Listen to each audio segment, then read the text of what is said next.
Good morning, everyone. So we are starting our next topic, that is properties of indifference curve. This question is very important from the exam point of view, and it's been frequently asked in the various examinations. So let's proceed to the properties of indifference curve. The first property of indifference curve is that is indifference curve slopes downward. ठीक है, कि जो IC का जो curve है वो slope जो है उसका वो डाउनवर्ड होता है from the left to the right. ठीक है, अब जैसे कि अगर आप यहाँ पे भी देखें इस तरीके से, तो अगर यहाँ पे आप डायग्राम देखेंगे तो यहाँ पे आप एक्स एक्सिस लिखेंगे, यहाँ पे 0 and then Y axis. X axis पे आप गुड एक्स की कंजम्पशन लिखेंगे, उसकी यूनिट्स, और गुड वाई एक्सिस पे गुड वाई की कंजम्पशन. ये आपने यहाँ पे एक तरीके से आईसी को क्रिएट किया. इस पॉइंट को हम लोग ए बोलेंगे, जिसमें हम लोग एक तरीके से इतना लेवल ऑफ कंजम्पशन कर रहे हैं वाई का, और इस पॉइंट को हम लोग बोलेंगे बी पॉइंट. ठीक है, अब देखिए इंडिफरेंस कर्व का जो स्लोप है, जैसे कि आपने देखा भी, from the left to the right जाता है, this side from this side to this side, यानी कि लेफ्ट से राइट जा रहा है ना. तो जो हमारा जो इंडिफरेंस कर्व का जो स्लोप है वो डाउनवर्ड इसलिए होता है क्योंकि इंडिफरेंस कर्व का जो स्लोप है वो नेगेटिव होता है. ठीक है, अब कई बार क्वेश्चन ये आता है कि नेगेटिव स्लोप का क्या मतलब है ना. तो नेगेटिव स्लोप का मतलब क्या है कि अगर आप इस पिक्चर में भी ध्यान से देखेंगे, गुड एक्स की तो कंजम्पशन हो रही है ज्यादा, गुड एक्स की तो कंजम्पशन हो रही है ज्यादा, लेकिन वाई की क्या हो रही है, डिक्लाइन. एरो देख लीजिए, इसका एरो यहाँ पे है और इसका एरो यहाँ पर. इसका मतलब गुड एक्स की कंजम्पशन ज्यादा करने की वजह से हमें गुड वाई की कंजम्पशन में कमी करनी, मतलब एक तरीके से गुड वाई का जो कंजम्पशन है वो हमें कम करना पड़ रहा है. इसका मतलब क्या है, which means to consume more and more units of the good X, the consumer needs to sacrifice good Y. ठीक है, इसका मतलब अगर कंज्यूमर चाहता है कि वो गुड एक्स को ज्यादा से ज्यादा कंज्यूम करे, तो उसको गुड वाई की जो कंजम्पशन है, उसका जो लेवल है, उसको क्या करना पड़ेगा, अपने आप ही रिड्यूस करना पड़ेगा.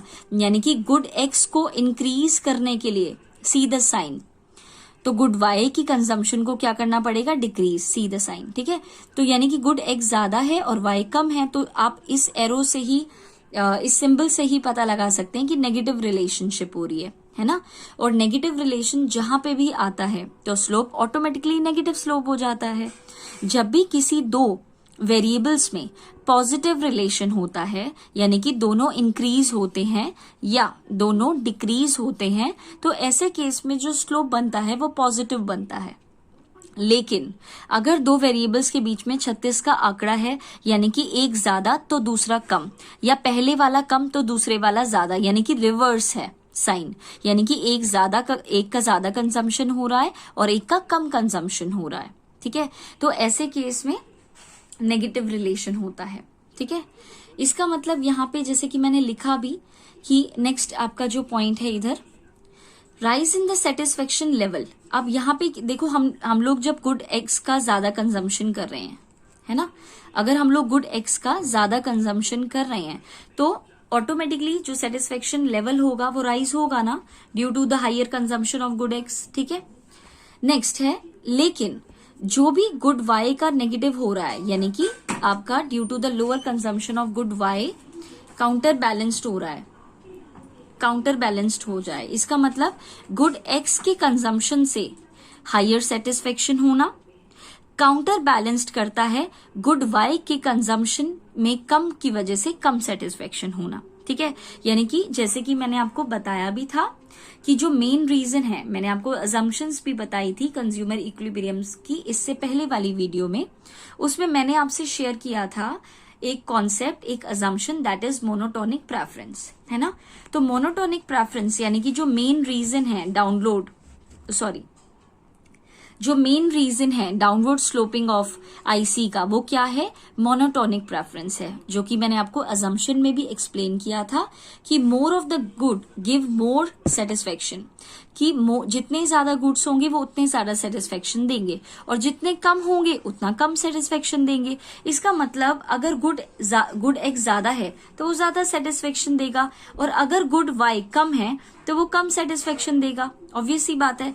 लेकिन गुड एक्स की वजह से ज्यादा सेटिस्फेक्शन होना काउंटर बैलेंस करता है गुड वाई की वजह से कम सेटिस्फेक्शन होना, यानी कि +2 कर दो इसमें और -2 कर दो इसमें तो आंसर 0 ही आना है, यानी कि आपका सेटिस्फेक्शन काउंटर बैलेंस होने की वजह से हमेशा क्या आएगा, कांस्टेंट आएगा। इसलिए बोला जाता है कि इंडिफरेंस कर्व पर जितने भी पॉइंट्स होते हैं, whether it is A, B, C, D, कोई भी पॉइंट है, each and every combination of the two commodities give the same level of satisfaction. अब आपको समझ में आ गया कि क्यों सारे के सारे सेम लेवल ऑफ सेटिस्फेक्शन देते हैं, क्योंकि मोर ऑफ द गुड्स की वजह से जो ज्यादा सेटिस्फेक्शन हो रहा है वो काउंटर बैलेंस हो जाता है, यानी कि न्यूलीफाई हो जाता है उसका इफेक्ट, किससे, with the less of the satisfaction, यानी कि मोर satisfaction will be counter balanced with the less of satisfaction. ठीक है, आई होप ये आपको वीडियो अच्छे से समझ में आ गई होगी। ये हमारी फर्स्ट प्रॉपर्टी है किसकी, इंडिफरेंस कर्व की। नेक्स्ट आ जाता है इसी में ही स्लोप ऑफ इंडिफरेंस कर्व का अलजेब्रिक एक्सप्रेशन। जो आपका जो स्लोप ऑफ इंडिफरेंस कर्व है ये एक्चुअल में नेक्स्ट आ जाता है इसी में ही स्लोप ऑफ इंडिफरेंस कर्व का algebraic expression. Slope of indifference curve ध्यान में रखिएगा, किसी भी डायग्राम की शेप कैसी होगी वो हमेशा उसका स्लोप कहलाता है, यानी कि स्लोप बताएगा कि किस तरीके से आईसी की डायग्राम होने वाला है। ठीक है, अब यहाँ पे सेम ले लिया देखिए मैंने, और सबसे पहली बात तो स्लोप ऑफ आईसी का फॉर्मूला क्या होता है, change in Y by change in X, या फिर delta Y by delta X भी कह सकते हैं।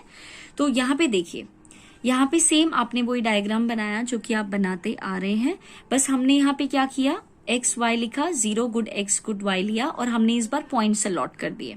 जैसे हमने यहाँ पे आईसी बनाया, इसको पॉइंट ए दे दिया और इसको पॉइंट बी दे दिया, और इसको point A, C and then B.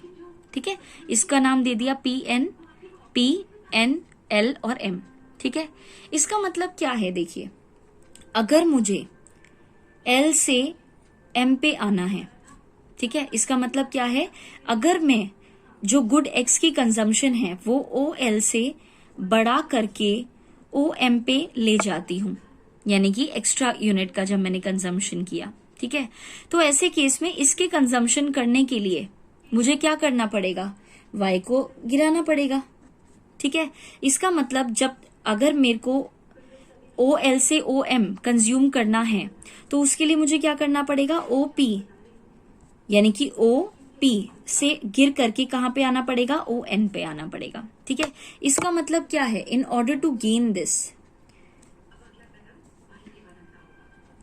ठीक है, गेन कराने के लिए गुड एक्स को आपके वाई को क्या करना पड़ेगा, सेक्रीफाइस करना पड़ेगा। क्या करना पड़ेगा, सेक्रीफाइस। अब ये जो चेंज है, क्योंकि यहाँ पे हम लोग क्या लिख रहे हैं, वाई लिख रहे हैं, तो ये जो ए से लेकर के बी है इसको हम लोग बोलते हैं चेंज इन वाई, कि कितना चेंज आया। और ये जो है आपका यहाँ OL से OM के बीच में, उसको हम लोग क्या बोलते हैं, चेंज इन एक्स। ठीक है, तो इसी को ही हम लोग बोलते हैं कि अगर x को गेन कराना है तो इसको गेन कराने के चक्कर में y ने कितना सेक्रीफाइस किया, उसको हम लोग क्या बोलते हैं, स्लोप ऑफ आईसी। ठीक है, या फिर हम ये भी कह सकते हैं कि ऊपर आपने सेक्रीफाइस किया है तो सेक्रीफाइस कितना किया है, AB, तो यहाँ पे आप क्या लिखेंगे, AB, और गेन के नीचे गेन है यानी कि चेंज इन एक्स, और चेंज इन एक्स कितना है, LM, तो नीचे क्या लिखेंगे, LM। क्लियर है ये बात। तो slope of IC is equal to में change in Y by change in x is equal to में sacrifice by gain is equal to में AB बाय LM। क्लियर है ये बात। ठीक है, और स्लोप ऑफ आईसी की वजह से ही आपको एक्चुअल में शो होता है, ये डायग्राम क्लियरली स्टेट कर रहा है कि गुड एक्स का कंजम्पशन बढ़ाने के लिए गुड वाई का कंजम्पशन को रिड्यूस किया गया है। और जब भी साइन अलग अलग होते हैं इसका मतलब क्या है, नेगेटिव रिलेशनशिप। और नेगेटिव रिलेशनशिप की वजह से ही क्या क्रिएट होता है, नेगेटिव स्लोप। ठीक है, क्लियर है? आई होप ये आपको समझ में आ गया होगा। ठीक है, तो स्लोप ऑफ आईसी के अंदर हम लोगों को क्या करना है, डायग्राम बनाना है इसी तरीके जिस तरीके से मैंने आपको बताया। फॉर्मूला लिखना है, सेक्रीफाइस गेन करके आपको डिपिक्ट करना है कि ए बी का आपने लॉस किया, बी यहाँ पे उसके लिए नहीं, सॉरी, यहाँ पे ए बी का लॉस किया, यहाँ पे आप लिखेंगे बी सी के लिए। क्लियर है? ए बी लिख रहे हैं तो बी और सी लिखेंगे, और या फिर आप पी एन लिख रहे हैं तो आप एल एम लिखेंगे। ठीक है, आई होप ये आपको क्लियर हो गया होगा। यहां के लिए यहां वाला और यहां के लिए यहां वाला। क्लियर है बच्चे ये बात? ठीक है, आई होप ये आपको समझ में आ गई होगी। So this is the first indifference curve property.